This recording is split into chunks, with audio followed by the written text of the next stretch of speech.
नमो भगवते वासुदेवाय नमः। ओम नमः शिवाय। जय माता दी। प्रिय भक्तगणों, आज शुक्रवार के दिन हम सभी श्रवण करेंगे माता संतोषी और माता अन्नपूर्णा की बड़ी ही पौराणिक एवं दुर्लभ व्रत कथा। आप सभी से अनुरोध है कि कथा का पूरा श्रवण करें। कथा को अधूरा छोड़कर कथा का अनादर ना करें, तभी इसका फल प्राप्त होता है। और कमेंट बॉक्स में माता संतोषी की जय, माता अन्नपूर्णा की जय लिखना बिल्कुल भी मत भूलिएगा। वीडियो अच्छी लगे तो वीडियो को लाइक करें, शेयर करें और चैनल पे अगर नए आए हैं तो चैनल को सब्सक्राइब करके बेल आइकन को ज़रूर दबा लें, ताकि आने वाली सभी वीडियो की नोटिफिकेशन सबसे पहले आपके पास पहुँचे। तो कथा को सुनते हैं। अन्नपूर्णा माता की पौराणिक व्रत कथा। पुराणों के अनुसार जब पृथ्वी पर पानी एवं अन्न खत्म होने लगा, तब लोगों में हाहाकार मच गया।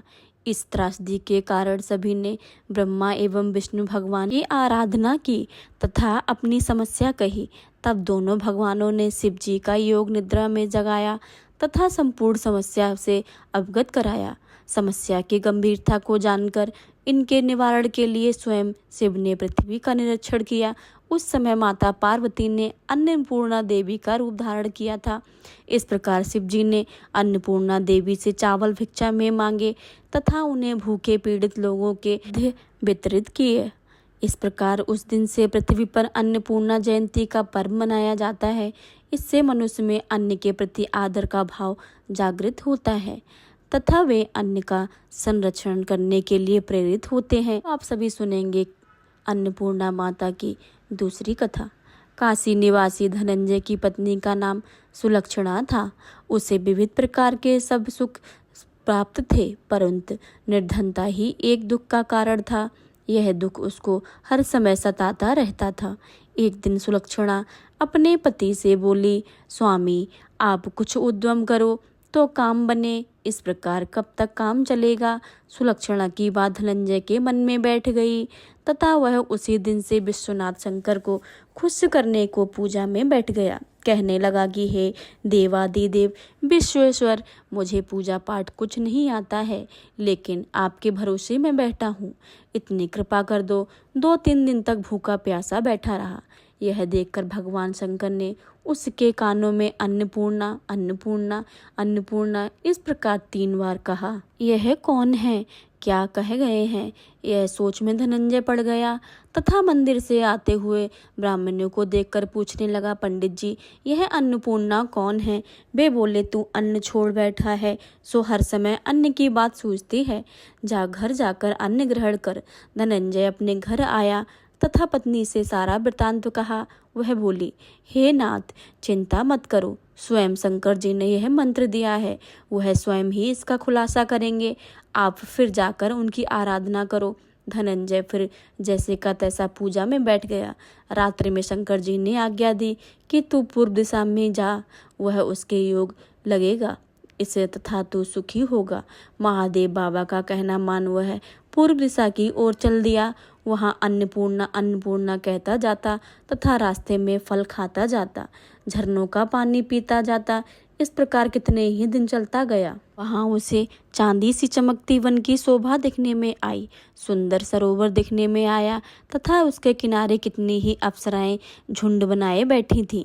एक कथा कहती थी, तब सब माता अन्नपूर्णा अन्नपूर्णा इस प्रकार बार बार कहती थी कि आज आगमन मास की उजियाली रात्र थी। आज से ही इस व्रत का आरंभ था। जिस शब्द की खोज में घर से निकला था, वह शब्द आज मुझे सुनने को मिला है। धनंजय उनके पास जाकर पूछता है, हे देवियों आप ये क्या करती हो? वे बोली, हम माता अन्नपूर्णा का व्रत करती हैं। व्रत करने से क्या होता है? यह किसी ने किसी भी किया है, इसको कब किया जाए यह समझाकर मुझसे कहो। वे कहने लगी, इस व्रत को सभी कर सकते हैं। 21 दिन के लिए 21 गांठ का सूत्र बांध लो। 21 दिन ना बने तो 1 दिन उपवास रखना। यह भी ना बने तो केवल कथा सुनकर माता का प्रसाद लेना। निराहार रहकर कथा कहना। कथा सुनने वाले तो कोई ना मिले तो पीपल के पत्ते को 10 सुपारी, ग्वार पाठा के वृक्ष को सामने रखकर, दीपक को साक्षी कर सूर्य गाय तुलसी यह महादेव की कथा सुनना। बिना कथा सुनाए मुख में दाना न डालना। यदि भूल से पड़ जाए तो एक दिन फिर उपवास करना तथा व्रत में क्रोध न करें, झूठ न बोलें। धनंजय बोला, इस व्रत के करने से क्या होगा? वे कहने लगी, इसके करने से अंधों को नेत्र मिले, लूलों को पाँव मिले, निर्धन के घर धन आवे, बांझ को संतान मिले, मूर्ख को विद्या आवे। तो जिस कामना से व्रत करें माता उनकी इच्छा पूरी करती हैं। धनंजय बोला, बहनों मेरे पास भी धन नहीं है, विद्या नहीं है, कुछ भी तो नहीं है। मैं दुखिया तथा दरिद्र ब्राह्मण हूँ। मुझे उस व्रत का सुख दोगी? हाँ भाई, तेरा कल्याण हो, हम तुम्हें देंगी। ले व्रत का मंगल सूत्र ले। धनंजय ने व्रत किया तथा पूरा हुआ। तभी सरोवर में से 21 खंड की स्वर्ण सीढ़ी हीरा मोती जड़ी प्रकट हुई। धनंजय अन्नपूर्णा अन्नपूर्णा कहता जाता था। इस प्रकार कितनी ही सीढ़ियां उतर आया तो क्या देखता है कि करोड़ों सूर्यों के समान प्रकाशमान अन्नपूर्णा जी का मंदिर है। उसके स्वर्ण सिंहासन पर अन्नपूर्णा विराजमान है। सामने भिक्षा हेतु शंकर भगवान खड़े हैं। देव कन्याएं च्वर डुलाती हैं। कितनी ही हथियार बंदे पहरा देती हैं। धनंजय दौड़कर माता के चरणों पर गिर पड़ा। माता उनके मन का कलेश जान गई। धनंजय कहने लगा, माता आप तो अंतर्यामी हो, आपको अपनी दशा क्या बताऊं? माता बोली, तूने मेरा व्रत किया है, जा तेरा संसार सत्कार करेगा। माता ने धनंजय की जिह्वा पर बीज मंत्र लिख दिया। अब तो उसके रोम रोम में विद्या प्रविष्ट हो गई। इतने में ही क्या देखता है कि काशी विश्वनाथ के मंदिर में खड़ा हुआ था। माता का वरदान लेकर धनंजय घर आया तथा सुलक्षणा से सारी बात कही। माता जी की कृपा से अटूट संपत्ति उमड़ने लगी। छोटा घर बहुत बड़ा गिना जाने लगा। जैसे शहद के छत्ते में मक्खियां जमा हो जाती हैं, उसी प्रकार उनके सगे संबंधी आकर सभी बड़ाइयां करने लगी।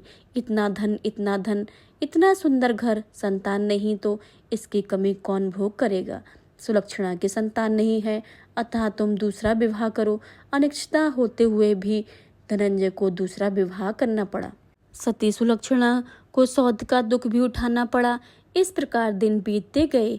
फिर अगहन मास आया तथा नए बंधन से बंधे पति से सुलक्षणा ने पति से कहलाया कि व्रत के प्रभाव से हम सुखी हुए हैं, इस कारण यह व्रत हमें छोड़ना नहीं चाहिए। यह माता जी का प्रताप है, हम इतने संपन्न व सुखी हुए हैं। सुलक्षणा की बात सुनकर धनंजय उसके पास आया तथा व्रत में बैठ गया। नई वधू को इस बात की खबर नहीं थी। वह धनंजय के आने की राह देख रही थी। दिन बीतते गए और व्रत पूरा होने में 3 दिन ही रह गए थे। नई पत्नी को खबर मिली तथा उसके मन में ईर्ष्या की ज्वाला दहक रही थी। सुलक्षणा के घर पहुंची तथा झगड़ा करके वह धनंजय को अपने साथ ले आई तथा नए घर में धनंजय को थोड़ी देर के बाद निद्रा में घेर लिया। उसे उसी समय पत्नी ने उसके व्रत का सूत्र तोड़कर अग्नि में फेंक दिया। अब तो माताजी बड़ी ही क्रोधित हो गईं। घर में अचानक आग लग गई। सब कुछ आग में जलकर राख हो गया। सुलक्षणा जान गई थी तथा अपने पति को अपने घर ले आई। नई पत्नी रूठकर अपने पिता के घर जा बैठी। संसार में 2 जीव थे, जिनमें उनमें अब एक रह गया है। पति को परमेश्वर मानने वाली सुलक्षणा बोली, हे नाथ, घबराना नहीं। माताजी की कला अलौकिक है। पुत्र कुपुत्र हो जाता है, पर माता कभी कुमाता नहीं होती हैं। आप माता में श्रद्धा रखें तथा फिर आराधना शुरू करें, वे अवश्य हमारा कल्याण करेंगी। धनंजय फिर माता का व्रत करने लगा। फिर वही सरोवर सीढ़ी प्रकट हुई। उसमें माता अन्नपूर्णा उतर गई और माता के चरणों में रुदन करने लगा। माता प्रसन्न होकर बोली, वह मेरी स्वर्ण की मूर्ति ले तथा इसका पूजन करना, तो फिर सुखी हो जाएगा। जाओ, तुमको मेरा आशीर्वाद है। तेरी पत्नी सुलक्षणा ने श्रद्धा से मेरा व्रत किया है, उसको मैंने पुत्र दिया है। धनंजय ने आंखें खोली तथा स्वयं को काशी विश्वनाथ मंदिर में खड़ा पाया। वहां से फिर उसी प्रकार घर आया। इधर सुलक्षणा के दिन चढ़े तथा महीना पूरे होते हुए पुत्र का जन्म हुआ। ग्राम में आश्चर्य की लहर दौड़ गई। मान्यता आने लगी। इसी प्रकार उस ग्राम के निसंतान सेठ के पुत्र होने से भी उसने माता अन्नपूर्णा को बहुत ही सुंदर भव्य मंदिर बनवाया, जिसमें धूमधाम से माता जी पधारी। यह यज्ञ और धनंजय को मंदिर का आचार्य पद दिया तथा जीविका के लिए मंदिर की दक्षिणा दी तथा रहने के लिए एक बड़ा सुंदर भवन बनवाया। धनंजय स्त्री पुत्र के साथ वहां रहने लगा। माताजी की चढ़ोतरी से भरपूर आमदनी होने लगी। इधर नई वधू के पिता के घर डाका पड़ गया, सब कुछ लूट ले गए। वे भिक्षा मांगकर पेट भरने लगे। सुलक्षणा ने जब यह बात सुनी तो उन्हें बुलाया, अलग घर में रख दिया तथा उनके अन्न वस्त्र का प्रबंध कर दिया। धनंजय, सुलक्षणा तथा उसका पुत्र माताजी की कृपा से आनंद करने लगे। माताजी ने जैसे इनके भंडारे भरे हैं वैसे ही सबके भरे। प्रेम से बोलिए अन्नपूर्णा माता की जय। अब आप सभी श्रवण करेंगे संतोषी माता की पौराणिक व्रत कथा। एक गांव में एक बुढ़िया रहती थी जिसके 7 बेटे थे। 6 बेटे कमाने वाले थे और एक बेटा निकम्मा था। बुढ़िया माँ 6 पुत्रों को झूठा 7वें पुत्र को देती थी। 7वां पुत्र एक दिन अपनी पत्नी से बोला, देखो मेरी माता मुझे कितना प्रेम करती है। वह बोली, क्यों नहीं, सबका झूठा बचा हुआ तुमको खिलाती हैं। वह बोला, जब तक मैं आंखों से ना देखूंगा मैं मान नहीं सकता। पत्नी ने हंसकर कहा, देख लोगे तब तो मानोगे। कुछ दिन बाद एक बड़ा त्योहार आया। घर में 7 प्रकार के भोजन और चूरमा के लड्डू बने। वह पत्नी के बात को जांचने के लिए सिर दर्द का बहाना बनाकर पतला कपड़ा सिर पर ओढ़कर रसोई में जाकर सो गया और कपड़े में से सब कुछ देखता रहा। 6 भाई भोजन करने आए। उसने देखा माँ ने उनके लिए सुंदर सुंदर आसन बिछाए, 7 प्रकार की रसोई परोसी और आग्रह कर करके उन्हें भोजन कराती रही। वह देखता रहा। 6 भाई भोजन करके उठ गए। तब माँ ने उनकी थालियों में लड्डुओं के टुकड़ों को उठाया और एक लड्डू बनाया। झूठन साफ करके माँ ने उसे पुकारा, उठ बेटा उठ, तेरे भाइयों ने भोजन कर लिया है, तू भी भोजन कर ले। उसने कहा, माँ मुझे भोजन नहीं करना है, मैं परदेश जा रहा हूँ। माता ने कहा, कल जाना हो तो आज ही जा। वह बोला, हाँ हाँ जा रहा हूँ। यह कहकर वह घर से निकल गया। चलते समय वह पत्नी की याद आई। वह गौशाला में कंडे थाप रही थी। वहां जाकर वह बोला, मेरे पास तो कुछ नहीं है, यह अंगूठी है, सो ले लो और अपनी कोई निशानी मुझे दे दो। वह बोली, मेरे पास क्या है, यह गोबर भरा हाथ है। यह कहकर पत्नी ने उसकी पीठ पर गोबर के हाथ से थाप मार दी। वह चल दिया। चलते चलते दूर देश में पहुंच गया।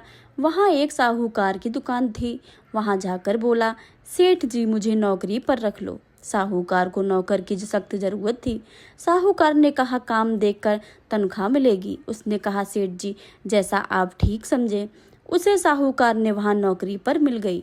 वह वहां दिन रात काम करने लगा। कुछ दिन में दुकान का लेन देन, हिसाब किताब, ग्राहकों का माल बेचना, सारा काम करने लगा। साहूकार के 7-8 नौकर थे। वे सब चक्कर खाकर गिरने लगे, लेकिन उसने अपनी लगन, परिश्रम और ईमानदारी से भी सभी को पीछे छोड़ दिया। उसे अपने किए का फल मिला। सेठ ने भी उसका काम देखकर 3 महीने में ही उसे मुनाफा में साझीदारी बना लिया। परिश्रम करते करते 12 वर्ष में ही वह नगर का नामी सेठ बन गया और सेठ अपना सारा कारोबार उस पर छोड़कर बाहर चला गया। इधर उसकी पत्नी पर क्या बीती है वह सुनिए। सास ससुर उसे दुख देने लगे। गृहस्थी का सारा काम करवाकर उसे लकड़ी लेने जंगल में भेजते। इसी बीच घर की रोटियां के आटे से भी जो भूसी निकलती थी उससे रोटी बनाकर रख दी जाती थी और फूटे नारियल की नरेली में पानी दिया जाता था। इस तरह दिन बीतते रहे। एक दिन वह सब जंगल में लकड़ी लेने जा रही थी। तब उसे रास्ते में बहुत सी स्त्रियां संतोषी माता का व्रत करते दिखाई दी। वह वहां खड़ी होकर पूछने लगी, बहनों यह तुम किस देवता का व्रत कर रही हो और इसके करने से क्या फल मिलता है? इस व्रत के करने की क्या विधि है? यदि तुम अपने इस व्रत का विधान मुझे समझाकर कहोगी तो मैं तुम्हारा बड़ा एहसान मानूंगी। उनमें से एक स्त्री बोली, सुनो यह संतोषी माता का व्रत है। इसके करने से निर्धनता, दरिद्रता का नाश होता है, लक्ष्मी आती है और मन की सारी चिंताएं दूर हो जाती हैं। मन को प्रसन्नता और शांति मिलती है। निपुति को पुत्र की प्राप्ति मिलती है। प्रीतम बाहर गया हो तो वह शीघ्र लौट आता है। कुंवारी कन्या का मनपसंद वर मिल जाता है। चलता मुकदमा खत्म हो जाता है। गृह कलेश की निवृत्ति हो, मुख शांति होती है। घर में धन जमा हो, धन जायदाद का लाभ होता है और तथा भी और भी मन में जो कुछ मनोकामना हो वह सभी संतोषी माता की कृपा से पूरी हो जाती हैं। इसमें कोई संदेह नहीं है। वह पूछने लगी, यह व्रत कैसे किया जाता है, यह भी बताइए तो बड़ी कृपा होगी। वह स्त्री कहने लगी, बिना परेशानी श्रद्धा और प्रेम से जितना भी बन सके माता का प्रसाद लेना। 5.25 पैसे या 5.25 आने तथा इससे भी ज़्यादा शक्ति हो तो भक्ति के अनुसार गुड़ और चना लें। हर शुक्रवार को निराहार रहकर कथा कहना और सुनना। इसके बीच ओम बीच कम नहीं टूटे। लगातार नियम पालन के करना। सुनने वाला कोई ना मिले तो घी का दीपक जलाकर उसके आगे जल के पात्र को रखकर कथा कहना, परंतु नियम ना टूटे। जब तक कार्य सिद्ध ना हो नियम पालन करना और कार्य की सिद्धि हो जाने पर व्रत का उद्यापन करना। 3 मास में माता पूरा फल प्रदान करती हैं। यदि किसी के ग्रह खोटे हैं तो भी माता 1 वर्ष में अवश्य उनका अनुकूल कर देती हैं। कार्य सिद्ध होने पर उद्यापन करना चाहिए, बीच में नहीं। उद्यापन में 2.5 सेर आटे का ख्वाजा तथा इसी के अनुसार खीर तथा चने का साग बनाना। 8 बच्चों को भोजन कराना। जहाँ तक मिले देवर जेठ भाई बंधु कुटुंब के लड़के लेना, ना मिले तो रिश्तेदारों और पड़ोसियों के लड़के बुलाना। उन्हें भोजन कराकर यथाशक्ति दक्षिणा देना। माता का नियम पूरा करना। ध्यान रखना उस दिन घर में कोई खटाई ना खाए। यह सुन वह बोली, वहाँ से चल दी। रास्ते में लकड़ी के बोझ को बेच दिया और उन पैसों से गुड़ चने ले माता के व्रत की तैयारी करके आगे चली। रास्ते में संतोषी माता के मंदिर में जा माता के चरणों में लौटने लगी और विनती करने लगी, माँ मैं दीन हूँ, निपट मूर्ख हूँ, व्रत के कुछ नियम नहीं जानती हूँ, मैं बहुत दुखी हूँ। हे माता, मेरा दुख दूर करके मैं तेरी शरण में आई हूँ। माता को दया आई। एक शुक्रवार ही बीता, दूसरे शुक्रवार को ही उसके पति का पत्र आया और तीसरे शुक्रवार को उसको भेजा हुआ पैसा आ पहुंचा।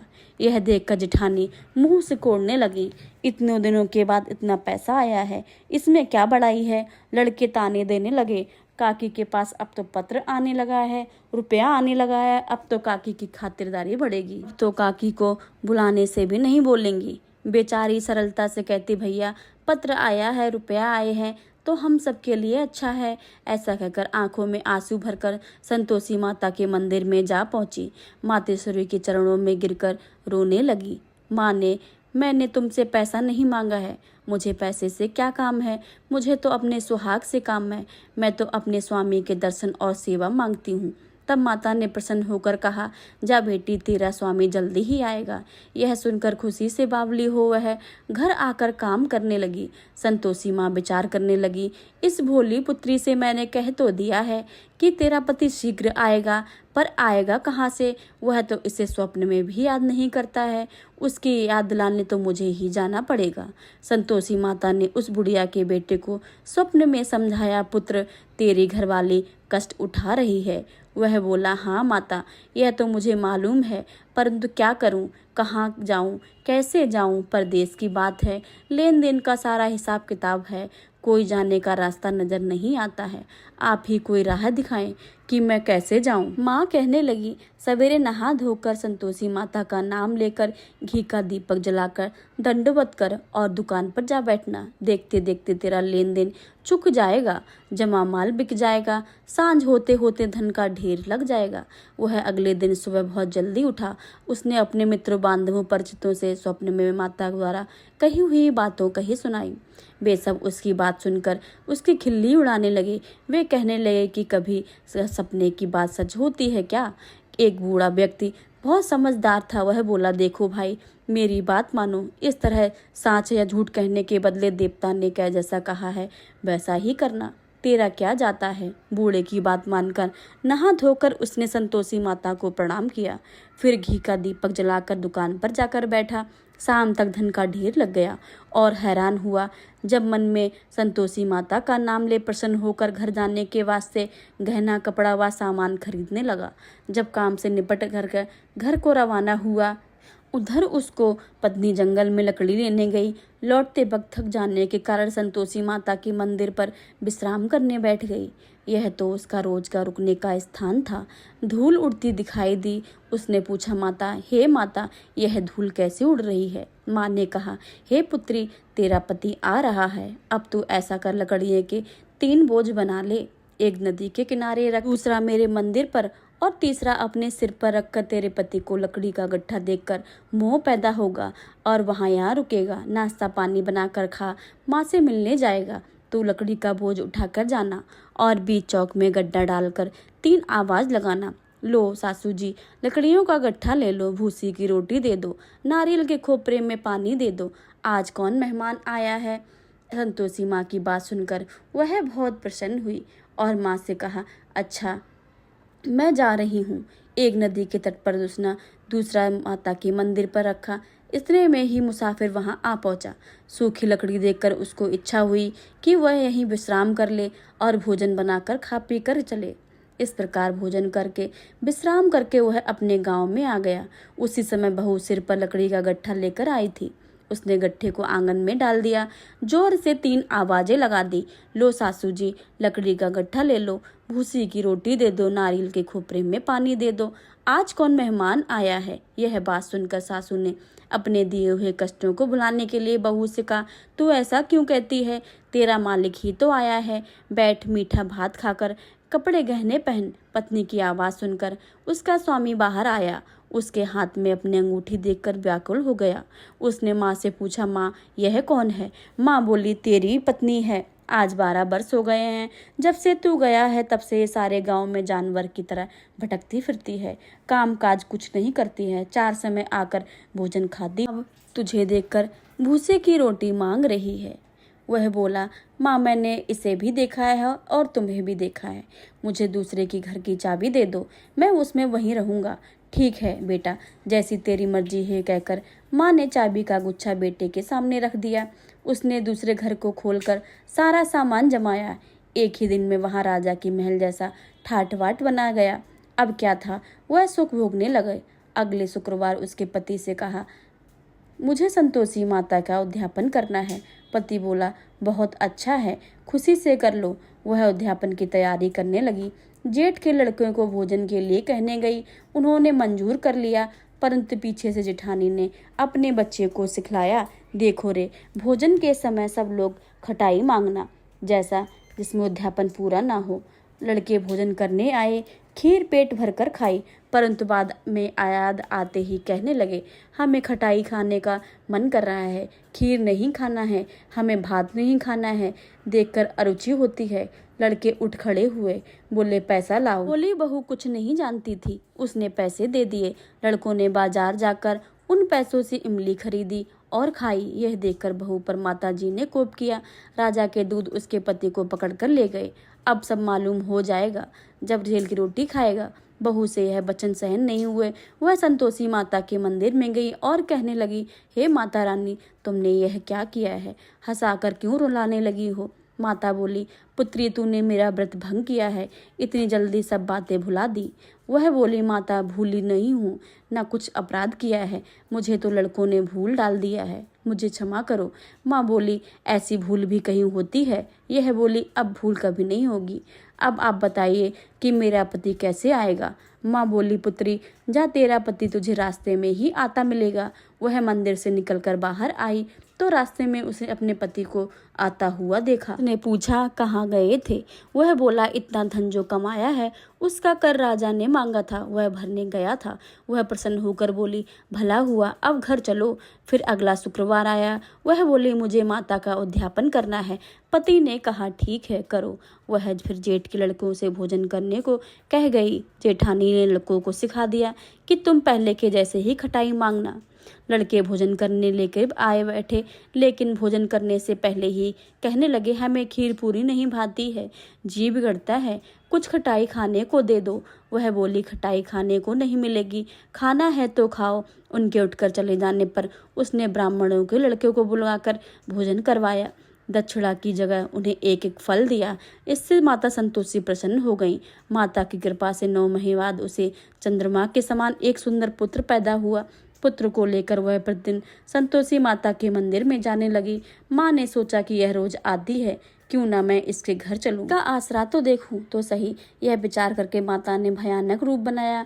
गुड़ और चने से सना मुख, ऊपर से सूंड का समान होंठ उस पर मक्खियां भिनभिना रही थीं।